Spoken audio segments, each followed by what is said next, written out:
Hey guys, wanna know how to change your default language in Kotlin? Well, in this video, I'm going to simulate changing the app's default language in Kotlin Playground. So it's super simple, so let's get straight to it. First off, open up kotlinlang.org and head towards this top right corner, select play and go to Playground. And once you're there, clear up any codes that you have. Now, instead of using Android's built-in system, we'll fake it with a simple map of translations.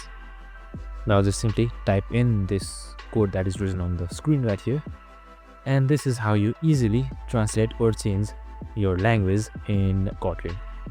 So this lets user choose a language and we show the greeting in that language. In real Android apps, you'll need to switch the locale, reload the config and apply translations from strings.xml. But logic is what matters and you have learned it.